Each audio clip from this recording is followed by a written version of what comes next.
Transcribed from Hollywood. He's walking down the aisle, another Woodbury bride. She uses Woodbury soap because it's gentle and mild.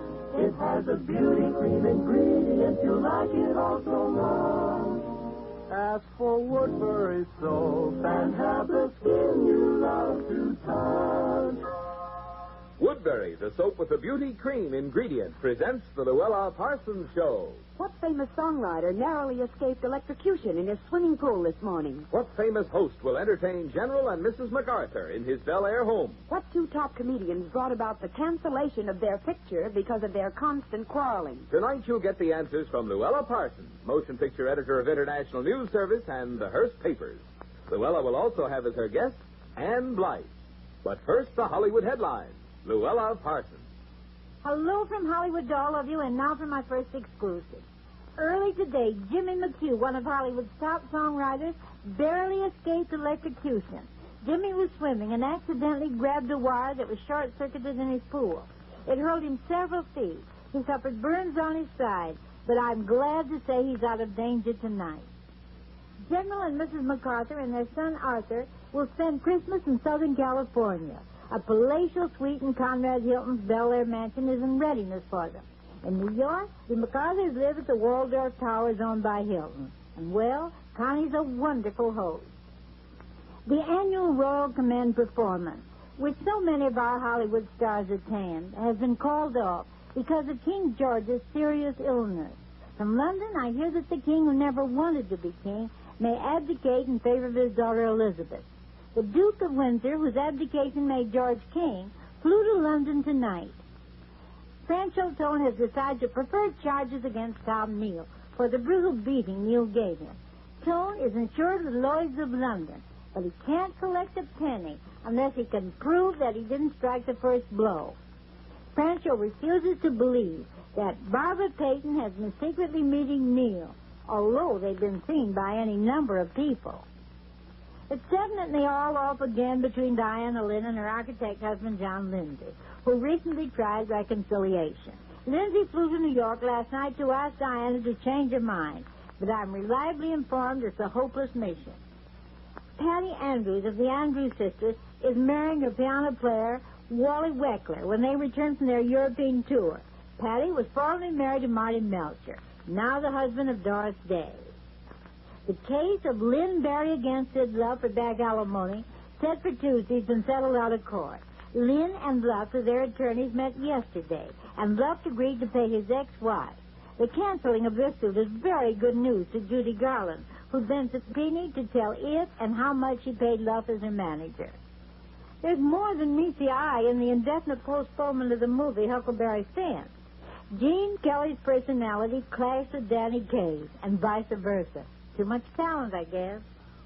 Mike Conley, columnist on Variety and very well liked, moves to the Hollywood Reporter to write the Rambling Reporter column. Jim Hennigan, former columnist, resigned to devote all his time to his magazine work.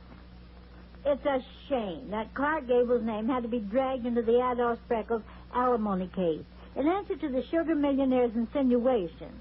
Mrs. Walter Lang says she, Walter, and Clark walked across the street to Mrs. Spreckles' house because Kay wanted them to see her new home. All in all, we were not there more than 10 minutes, said Mrs. Lang. We came with Clark, and we left with Clark. While we were there, Spreckles telephoned downstairs to wish us a Happy New Year. He said he was too sick to join us. David Selznick has made $500,000 in Germany alone on the reissue of his picture, Rebecca. He'll now reissue Duel in the Sun, Since You Went Away, and other of his pictures. Every penny he gets will be applied to the $9 million he owes the bank.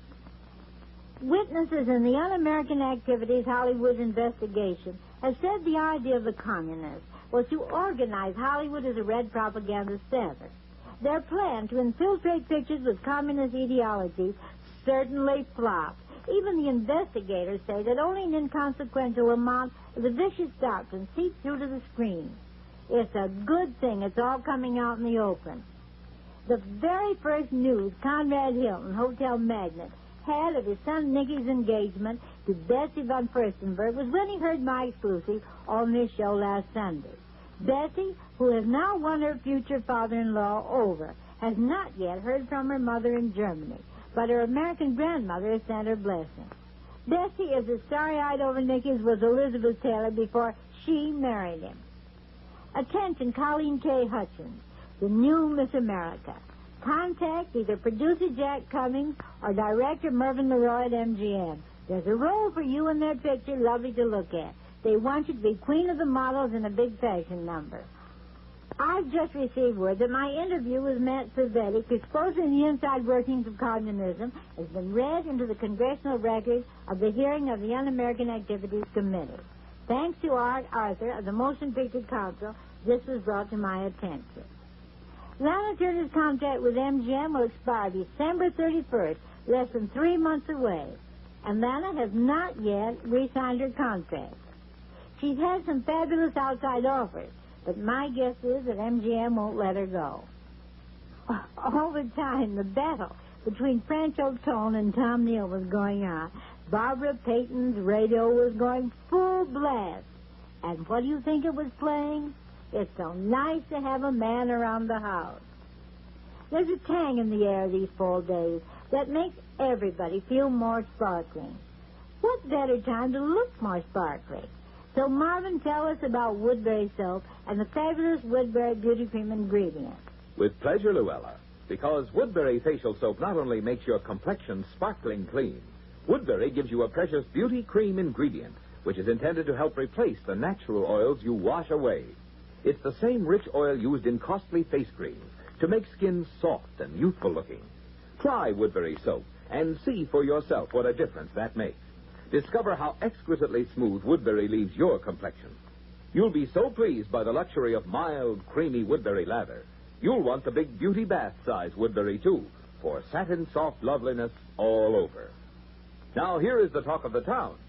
I have here as my guest this evening the most deceptive young actress in Hollywood. Her name is Ann Blythe. And you're like the little girl with the curl right in the middle of her forehead. When you're good, when you play good girls on the screen, you're very, very good. And when you play bad girls, you win Academy nominations. Why, Louella, it's a good thing I came here to sing for you tonight, or I'd have to argue with you. I'd like to have you do both, Ann, though not at the same time. Ever since I heard you sing in The Great Caruso, I've been eager to hear you sing again. But speaking about acting, how on earth, at your age, have you had enough experience to play both good and bad girls? Louella, I haven't had the experience. That's just it. In private life, I've never yet had the chance to be a young wife, such as I was in The Great Caruso. And I certainly was never a murderess like in Thunder on the Hill or the exotic siren I play in The Golden Horde.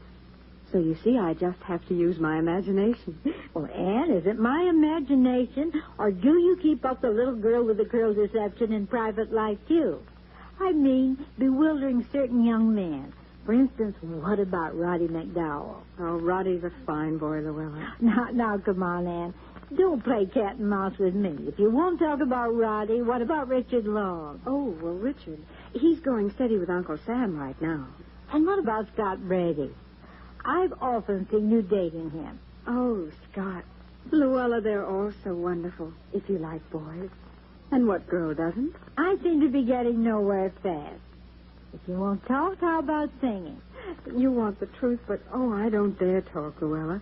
If I do, it will only bring up my past and remind you of what a failure I was when I first started in pictures. Oh, nonsense, Ann. You weren't a failure. You were just undiscovered when you made those musicals. Louella, if you don't mind, I'd rather go on with a song that reminds me of one of the happiest events in my life so far. I'll bet a nickel this has something to do with your recent trip to Ireland to see your relatives. Oh, of course it has. Louella, all of my uncles and cousins and aunts came down to see me at the Theatre Royal in Dublin when I was making an appearance there.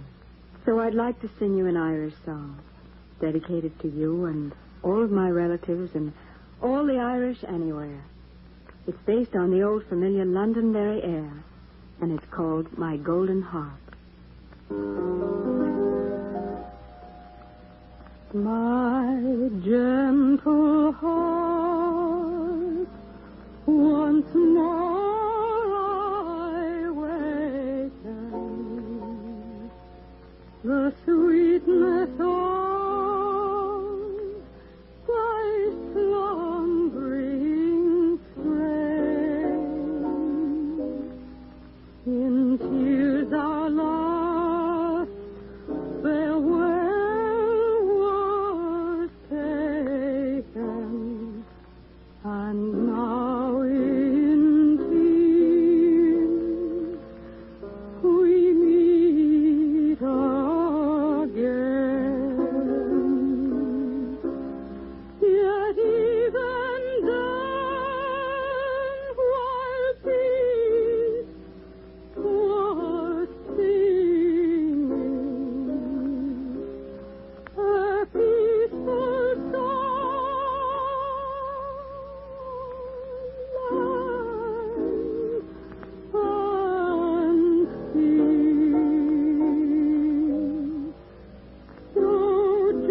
She only brought you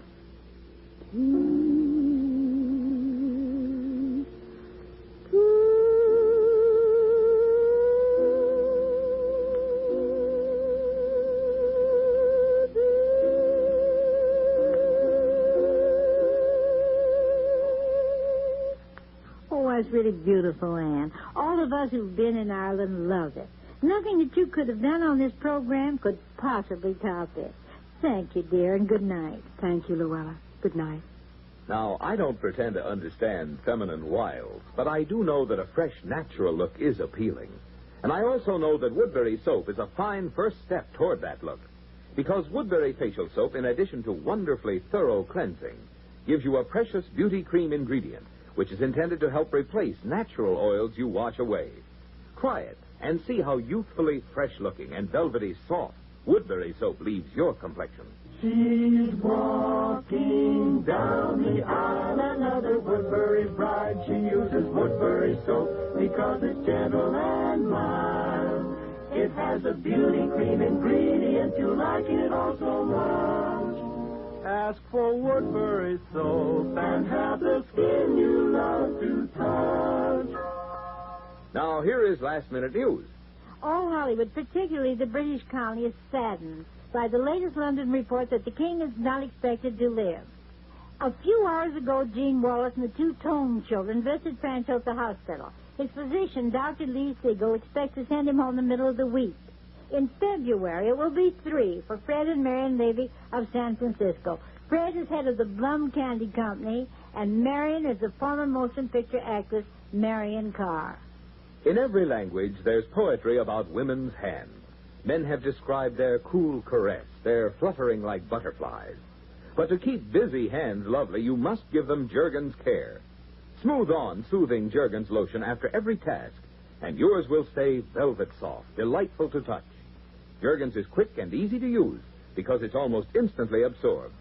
And Jergens ensures the beauty of your hands for only pennies a day. Jergens lotion only costs 10 cents to $1 plus tax.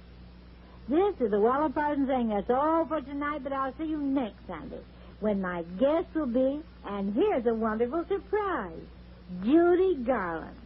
And this is Marvin Miller saying goodnight for Woodbury, the soap with the beauty cream ingredient for the skin you love to touch. This transcribed program came to you from Hollywood. America is sold on ABC, the American Broadcasting Company.